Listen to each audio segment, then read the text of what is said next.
பறவைகளின் கீச்சிடும் சத்தம், அகன்ற வளைவுகளில் தொலைதூர கோயில் மணிகள். தொண்டனூர் கிராமம் மலைகளால் சூழப்பட்ட பசுமையான தென்னிந்திய கிராமப்புறம். நெல்வயல்கள், கோயில் மற்றும் காலை சடங்குகளுக்கு விழித்தெழும் ஒரு பாரம்பரிய கிராமம். முருகனின் நினைவாக நடைபெறும் உள்ளூர் தீபத் திருவிழாவான ஆடித் திருவிழாவிற்கு கிராம மக்கள் தயாராகி வருகின்றனர்.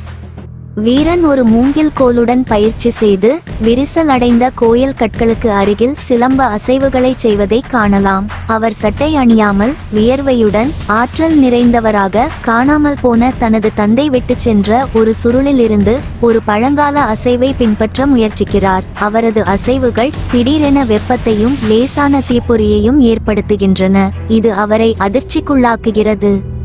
வீரன் முணுமுணுத்துக் கொண்டே, மீண்டும் எனக்கு என்ன நடக்கிறது? அவரது வளர்ப்பு தாத்தா அவரை வயல்களில் உதவுமாறு அழைக்கிறார். அவரது தாத்தா, நாளைக்கு நமக்கு ஆடி திருவிழா உள்ளது, அதற்கு முன் இந்த வேலையை முடிக்க வேண்டும் என்றார்.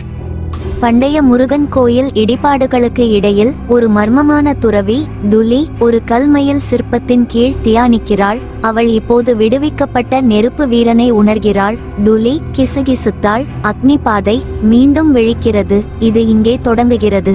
அவள் கண்களை திறந்து கிராமத்தை நோக்கி நடந்து செல்கிறாள். கிராம சதுக்கம் திருவிழாவின் போது இரவு கிராமவாசிகள் கொண்டாடும் போது நெருப்பு நடன கலைஞர்கள், பறை மற்றும் எண்ணெய் விளக்குகள் இடத்தை நிரப்புகின்றன.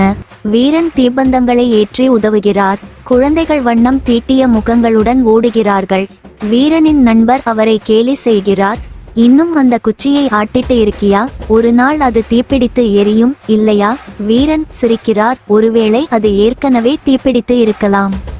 திடீரென்று இருண்ட கவசத்தில் முகமூடி அணிந்த வீரர்கள் இறங்குகிறார்கள். அசுரா குலத்தைச் சேர்ந்தவர்கள் பண்டைய கலைப்பொருட்களை வேட்டையாடுகிறார்கள். அவர்கள் கோவிலை தாக்கி முருகன் சிலைக்கு அடியில் மறைந்திருக்கும் ஒரு பொருளை கோருகிறார்கள். வீரனின் தாத்தா அதை பாதுகாக்க முயன்று தாக்கப்படுகிறார். வீரன் தனது ஊழியர்களை அழைத்துச் செல்கிறான். ஆசுரா தளபதியை எதிர்கொள்ளும் போது கூட்டம் கவனிக்கிறது.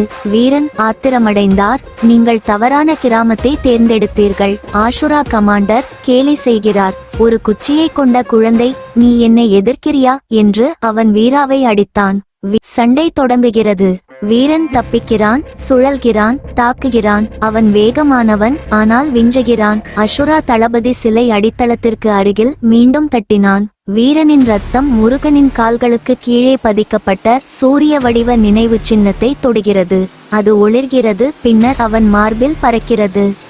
வீரன் சத்தமாக கத்தினார். ஆ ஆ! கிராமவாசி வீரா என்று கத்தினான். வீரன் உறுதியுடன், உங்களுக்கு தீ வேண்டுமா? நான் உங்களுக்கு தீப்பிழம்புகளை காட்டுகிறேன் என்று கூறினார்.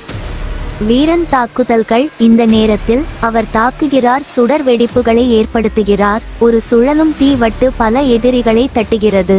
தளபதி பின்வாங்குகிறார். துலி சண்டைக்கு இடையில் நுழைகிறார். துலி, நீங்கள் தோண்டனூரின் வீரன், தீப்பொறியை எழுப்பியுள்ளீர்கள். வீரன், நீங்கள் யார்? துலி மென்மையாக, ஒரு வழிகாட்டி.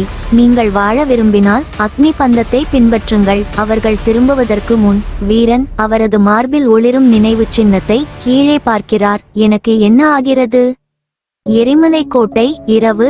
எரிமலை வெடிப்பு ஏற்பட்ட சிம்மாசன அறையின் மீது இருண்ட புயல் மேகங்கள் சுழல்கின்றன. ஒரு பயங்கரமான உருவம். தீப்பிழம்புகளில் இடையே ராஜன் அக்னிசுரா அமர்ந்திருந்தார். அசுரா தூதர் மண்டியிட்டு, கடவுள் அக்னிசுரா, சுடர் திரும்பி வந்துவிட்டது. ராஜன் ஆழ்ந்த குரலில், அப்படியானால் வேட்டையை தொடங்கட்டும். அக்னி பாந்தம் தொடரும்.